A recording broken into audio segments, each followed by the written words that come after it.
Botany BSc third final year. प्रश्न 12 जैव विविधता के संरक्षण के उपायों का वर्णन कीजिए। 50 बार बोल रहे हैं, पढ़ने निकले वाले छात्रों को राजनीति से दूर रहना चाहिए हैं? अबे पढ़ाई लिखाई में ध्यान लगाओ, आईएएस बनो और देश को संभालो। ये उत्तर जैव विविधता का संरक्षण, कंजर्वेशन ऑफ बायोडायवर्सिटी। मनुष्य की जनसंख्या में विस्फोट वृद्धि, पॉपुलेशन एक्सप्लोजन के कारण जैव विविधता में लगातार कमी आ रही है, जिसके कारण वनों की लगातार कटाई हो रही है, जिसके परिणाम स्वरूप जीवों के प्राकृतिक आवास नेचुरल हैबिटेट समाप्त होते जा रहे हैं। अतः जैव विविधता का संरक्षण अति आवश्यक हो गया है। संपूर्ण पृथ्वी पर उपस्थित वनों के क्षेत्रफल में लगातार कमी आती जा रही है और आज उसके 55% भाग पर ही वन शेष बचे हैं।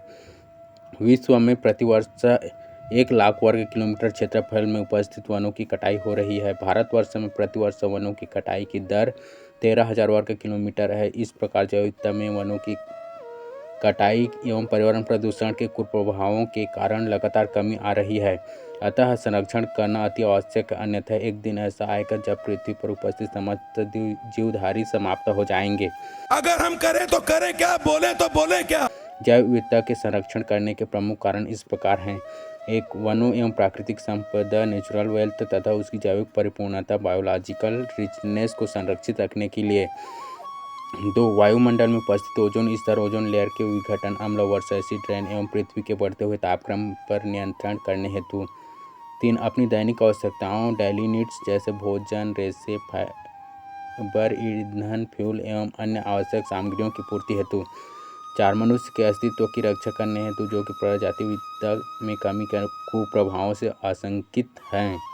5. नई हर्बल औषधियों, हर्बल मेडिसिन, पोषण संबंधी आवश्यकताओं, न्यूट्रिशनल नीड्स, पूरक भोजन, सप्लीमेंट्री फूड प्राप्त करने हेतु। 6. पर्यावरण संतुलन को बनाए रखने के लिए। जोर जोर से बोल के लोगों को स्कीमें बता दे।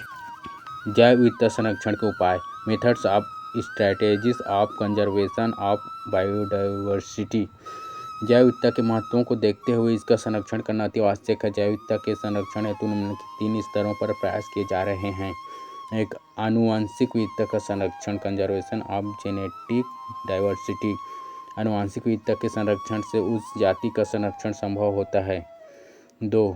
जातीय विविधता का संरक्षण, कंजर्वेशन ऑफ स्पीशीज डाइवर्सिटी। 3. पारिस्थितिक तंत्र की विविधता का संरक्षण, कंजर्वेशन ऑफ इकोसिस्टम डाइवर्सिटी। जैव विविधता का संरक्षण निम्नलिखित 2 विधियों के द्वारा किया जा सकता है। ए. इन सिटू संरक्षण, इन सिटू कंजर्वेशन एवं बी. एक्स सिटू संरक्षण, एक्स सिटू कंजर्वेशन।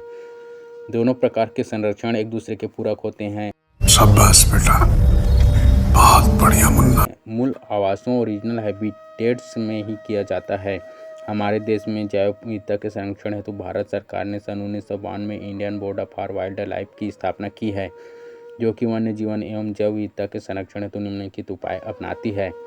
1. राष्ट्रीय उद्यानों नेशनल पार्क की सहायता से। 2. अभयारण्यों सैंक्चुरीज की सहायता से। 3. जैव मंडल संरक्षी बायोस्फीयर रिजर्व की सहायता से। 4. प्राणी उद्यानों जूलॉजी पार्क की सहायता से। दिसंबर 2020 तक हमारे देश में लगभग 104 राष्ट्रीय उद्यान तथा मई 2019 तक 553 अभयारण्य या शरण स्थल सैंक्चुअरीज स्थापित थे। भारत सरकार ने जीव जंतुओं को उनके स्वयं के पारिस्थितिक तंत्र में प्रतिबंधित विकास अनहिंडर्ड इवोल्यूशन हेतु 7 बायोस्फीयर रिजर्व की स्थापना की है। मैं जानता हूं आपको कितनी दिक्कतें आई है। बी. एक्स सिटू संरक्षण, एक्स सिटू कंजर्वेशन। इसके अंतर्गत जीवों एवं पेड़ पौधों का संरक्षण उनके मूल आवास से दूर ले जाकर किया जाता है। इसके अंतर्गत पौधों का संरक्षण निम्नलिखित प्रकार की संस्थाओं के माध्यम से पेड़ पौधों को उनके मूल आवास से दूर स्थापित विभिन्न स्थानों एवं प्रयोगशालाओं में किया जाता है। 1. वानस्पतिक उद्यानों बॉटनिकल गार्डन्स में। 2. वानिकी अनुसंधान संस्थाओं फॉरेस्ट रिसर्च इंस्टीट्यूशंस में। 3. कृषि अनुसंधान केंद्रों एग्रीकल्चरल रिसर्च इंस्टीट्यूशन तथा अन्य संरक्षण साधनों के द्वारा एक्स सिटू संरक्षण में पौधों के संरक्षण हेतु निम्नलिखित 3 तकनीकों का उपयोग किया जाता है। 1. बीज bank seed bank. 2. Gene bank. 3. In vitro storage Vidhi in vitro storage method. 4. Cryo bank. सफेद कपड़ा ओ